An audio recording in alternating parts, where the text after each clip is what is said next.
இன்னும் 2-3 பெரிய தலை உள்ள வரப்போகுது. முக்கியமான நபர்கள் வரப்போறாங்க. போன இடத்துலயே வந்து சிக்கல் நம்பி இவங்க கூட வந்துட்டோம், சரியில்லைன்னு இப்ப தோணுது. அங்கிருந்து வரப்போறாங்க. திட்டத்தை அப்படியே எழுதி இருக்கிறார்கள் நாம் தமிழர் கட்சியினுடைய வரவிருக்கையில். நாங்கள் ஆட்சிக்கு வந்தால் முதியோர்களை பாதுகாக்கிற, நான் வியந்து போகிறேன். சீமானை வேட்டையாட துடிக்கிற திமுக அரசாங்கம் நாம் தமிழரின் வரைவறிக்கையில் இருக்கிற ஒரு திட்டத்தை கொண்டு பட்ஜெட்ல போட்டு அறிவிக்கிறீங்க.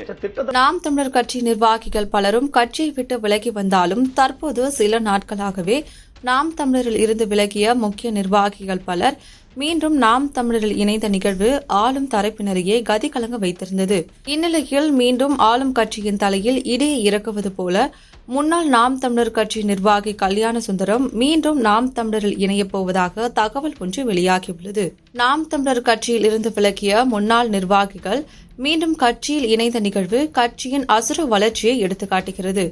சமீபத்தில் முன்னாள் மாநில இளைஞர் பாசறை செயலாளரான தமிழ்செல்வன் தமிழ் மீண்டும் நாம் தமிழர் கட்சியில் இணைந்துள்ளார். அதேபோல் பேராசிரியர் அருளினியன் மற்றும் அதியமான் போன்றவர்களும் சிறு கருத்து வேறுபாடுகளால் விலகியிருந்த நிலையில் தற்போது மீண்டும் கட்சியுடன் இணைந்துள்ளனர்.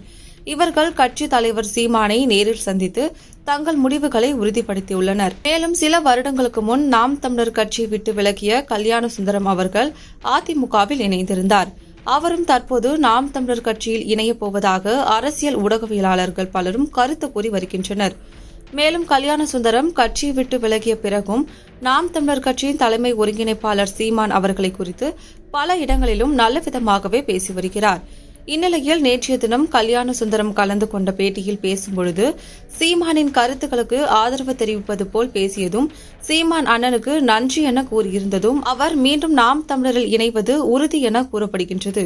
சமீபத்தில் கூட கல்யாண சுந்தரம் அவர்கள் தனது எக்ஸ் தள பக்கத்தில் ஒரு பதிவை பதிவிட்டிருந்தார். அப்பதிவிற்கு கீழ் நாம் தமிழர் தம்பிகள் பலரும் அண்ணா நீங்கள் மீண்டும் நாம் தமிழருக்கே வந்துருங்க என பதிவிட்டப்பட்ட கருத்துக்களும் இடம்பெற்றிருந்தது.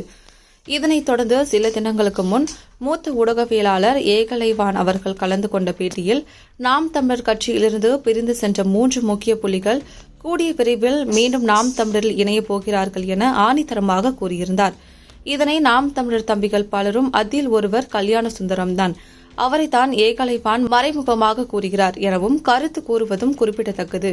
மேலும் சமீபத்தில் நடக்கும் நிகழ்வுகளை ஆராய்ந்து பார்த்தால் கூடிய விரைவில் கல்யாண சுந்தரம் நாம் தமிழரில் இணைய வாய்ப்புகள் அதிகம் இருப்பதாக தெரியப்படுகின்றது. இவ்வாறு தொடர்ந்து நாம் தமிழரிலிருந்து வெளியேறிய முக்கிய நிர்வாகிகள் மீண்டும் நாம் தமிழரில் வந்து இணைந்தால் வருகின்ற 2026 சட்டமன்ற தேர்தலில் நிச்சயம் நாம் தமிழர் கட்சி யாரும் எதிர்பார்க்காத வெற்றியை அடையும் என அரசியல் விமர்சகர்கள் பலரும் கூறி வருகின்றனர்.